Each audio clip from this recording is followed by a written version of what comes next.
It gives me great pleasure to introduce again Dr. Dick Wenzel, the Emeritus Chairman of Medicine for VCU.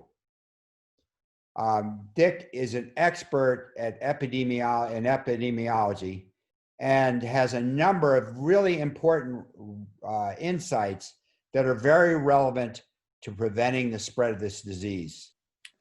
So Fred asked me to talk a little bit about the evidence that SARS-CoV-2 is airborne. And when I use the word airborne, I mean tiny aerosols.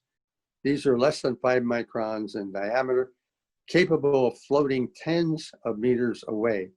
They actually stay in the air following wind currents, like microscopic hot air balloons encasing viruses, for 2 to 3 days. To me, the airborne route of SARS explains transmissions of the super spreaders, particularly those in restaurants, excuse me, or open multi-floor malls. We know that RNA is found in the air.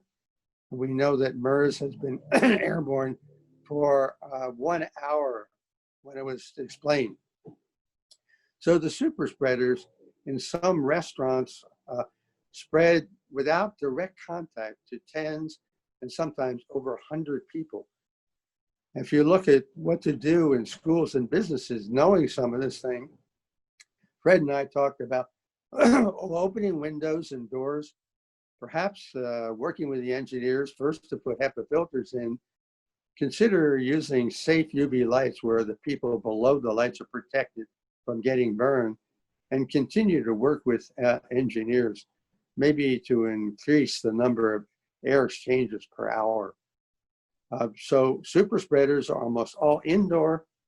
It's probably all microscopic tiny aerosols. And we have to think about that when opening businesses and schools. Next slide. So this slide says a follow-up, if you will. A virus walks into a bar. And what I mean by that is, if you look at the state of Louisiana, over 100 infections traced to a single bar. It's unlikely that you had a person or two who's so gregarious that he ran into 100 people. Much more likely that it was really aerosol. Similarly, in Idaho, clusters of cases in several bars have been shown in Ada County. In Florida, Jacksonville, there are 16 cases traced to a birthday party at a bar. And in Orlando, members of the Orlando Pride women's soccer team were infected after a single party at a bar. Detroit, and actually this number's increased, so they keep publishing about twice a week. 76 cases traced to a place called Harper's Restaurant and Bar. And in China, over 100 cases traced to a single super spreader. So what's going on? So in my view, they're aerosol transmission. And if you look at the right, the bullets, you have an intimate socialization and loud music and speech, which actually almost mandates yelling to get over the noise, the background noise. And there's a 9 times increase in particles emitted in yelling per second than people who aren't yelling. And I think, of course, the punchline, presence of a super spreader.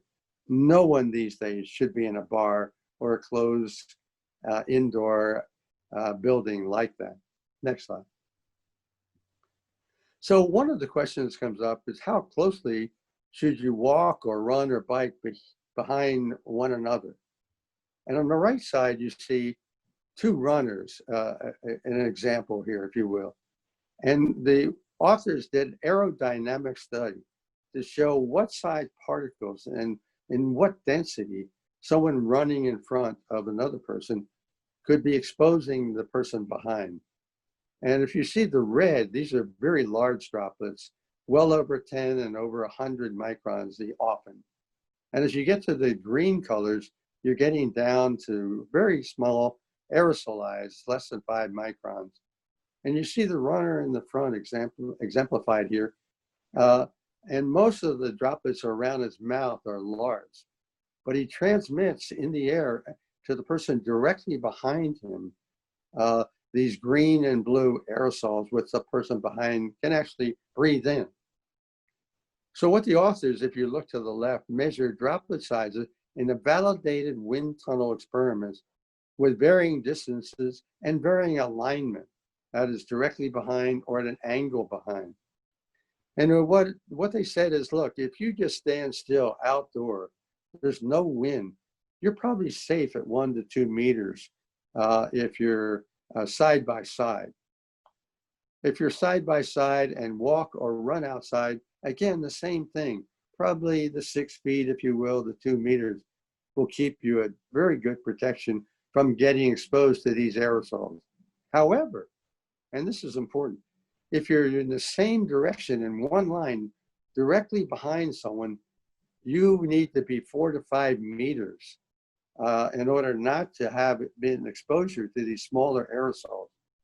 At an angle to the person, so if you come up and you're running or jogging or walking by somebody, if they're on the right, if you move to the left, put yourself at a much lower risk. What's interesting is if you run or you're on a slow bike, you need to be 10 meters behind that person because you're catching up more quickly to those droplets which didn't fall yet. And even more so if you're hard biking, 20 meters apart if you're directly behind the bike in front of you. So get to the other side or stay at least 20 meters away.